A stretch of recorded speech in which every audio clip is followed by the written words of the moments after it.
सरकार का पता नहीं चल रहा है। फिर से देखिए 1 साल हो गए लॉकडाउन के, अभी तक उसका जो है दर्द लोगों का ख़त्म नहीं हुआ और फिर से पता चल रहा है कि शिक्षण संस्थान मतलब घूम फिर के फिर वहीं कहानी जा रही है।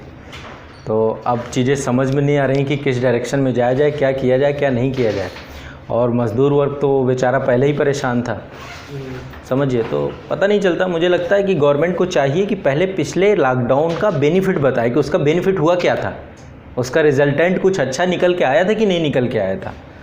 और यूट्यूब जैसी दुनिया में लोग जो है व्यूज़ पाने के, मीडिया वालों को देखिए अब कोई मुद्दा नहीं मिला है। तो अभी समय पश्चिम बंगाल या तो दिन भर लॉकडाउन, कोरोना केस बढ़ रहे हैं, ये बढ़ रहा है, वो बढ़ रहा है।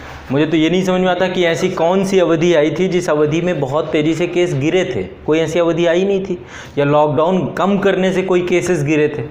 हम तो देख रहे थे कि एक दिन में डबल ट्रिपल सब कुछ हो रहे हैं और कोई इससे कोई फ़र्क नहीं पड़ता। और लॉकडाउन का पता नहीं कितना लोग जो है पालन अनुपालन पहले दूसरे में लोगों ने किया भी है, तीसरे चौथे से फिर चीज़ें आम हो गई।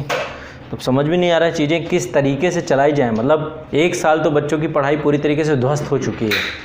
जो छोटे बच्चे जिन घरों में हैं उनको पता है इस चीज़ को, पूरी तरीके से स्वाहा हो चुकी है उन बच्चों की पढ़ाई। और वो पूरी तरीके से फुली एडिक्टेड हो चुके हैं फ़ोन के, फुली कंप्लीट एडिक्टेड। मुझे लगता है कि अब जब स्कूल रीओपन होंगे उसके बाद बच्चों को स्कूल में कैसे मैनेज किया जाएगा, क्योंकि जो पूरा 6 से 7 घंटे की अवधि में स्कूल में बैठेंगे फिर फ़ोन उनके पास नहीं होगा, है ना। तो बहुत बुरी कंडीशन होने वाली है और गवर्नमेंट इस चीज़ को समझ नहीं रही। स्कूलों के ऊपर फिर से शिक्षण संस्थाओं को शायद 1 अप्रैल से कुछ सुनने में आपको आया होगा कि होम मिनिस्ट्री की कुछ गाइडलाइंस निकली हैं, ठीक है। लॉकडाउन तो नहीं होगा, संपूर्ण लॉकडाउन तो मुझे नहीं लगता कि इतनी बड़ी मूर्खता करेंगे ये लोग। कुछ जगहों में पर्टिकुलर ज़िलों में कुछ जगह ऐसे सुनने में आ रहा है, महाराष्ट्र में लग रहा है, मध्य प्रदेश में लग गया, अभी यूपी में भी बैठक हुई है। लेकिन संपूर्ण लॉकडाउन नहीं करना चाहिए अकॉर्डिंग टू जो होना चाहिए। और लेकिन मेरे हिसाब से अब ये पैनिक क्रिएट करने की जगह वैक्सीनेशन पे ज़्यादा फोकस करें, ज़्यादा अच्छा है। बिना मतलब की चीज़ों पे मत पड़ें, जो चीज़ें कंटिन्यूअस चल रही हैं उन पे काम करें, और नहीं तो कुछ होना जाना नहीं है। और जो लोगों का थोड़ा बहुत बचा है जीवन वो भी बेकार हो जाएगा फाइनली। एजुकेशन सिस्टम बाद में ज़्यादा बेहतर, हाँ, लचर और करते जा रहे हैं, मतलब हो तो गया ही है और करते ही जा रहे हैं। उसके रिवाइव को लेकर के जो कदम उठाए जाने चाहिए ना, रिवाइव को लेकर कोई कदम उठाया नहीं जा रहा है। डिजिटलीकरण पे ज़्यादा ध्यान देगा ना, तो डिजिटलीकरण तो देखो ज़रूरी है। एक चीज़ ध्यान रखिए, तकनीकी तो आएगी नहीं है ना ये चीज़, मोबाइल भी नहीं है, नेटवर्क की समस्या रहती है कहीं। अभी तो सब कुछ ऐसे गाँव लाइट भी नहीं है, लाइट भी नहीं है। पिछले साल लाइट आई है। हर जगह हर बच्चे के पास नहीं है चीज़ें, बिल्कुल सही कह रहे हैं आप ये चीज़। लेकिन एक चीज़ ध्यान रखिएगा, तकनीकी तो आएगी, तकनीकी को रोक नहीं पाएगा कोई।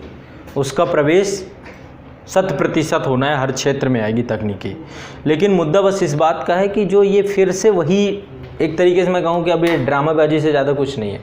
मीडिया की ड्रामाबाजी चालू हो गई है और सरकारें कम से कम असंवेदनशील इस चीज़ में। लोगों को बोलें, फिर से अवेयरनेस चले, एक ये हो जाए कड़ाई कि भाई मास्क पहन के ही आना है, सोशल डिस्टेंसिंग का पालन करना है। लेकिन लॉकडाउन जैसा सिगुफा फिर से नहीं चालू होना चाहिए। सारे काम होने शुरू हो जाने चाहिए, और लेकिन तरीके से, फिर से रूल एंड रेगुलेशंस है। नहीं तो होना जाना क्या, कौन रोक लेगा? कोविड को रोक पाओगे? कुछ नहीं हो पाओगे। लोगों की ज़िंदगी और तबाह होनी थी वो और हो जाएगी।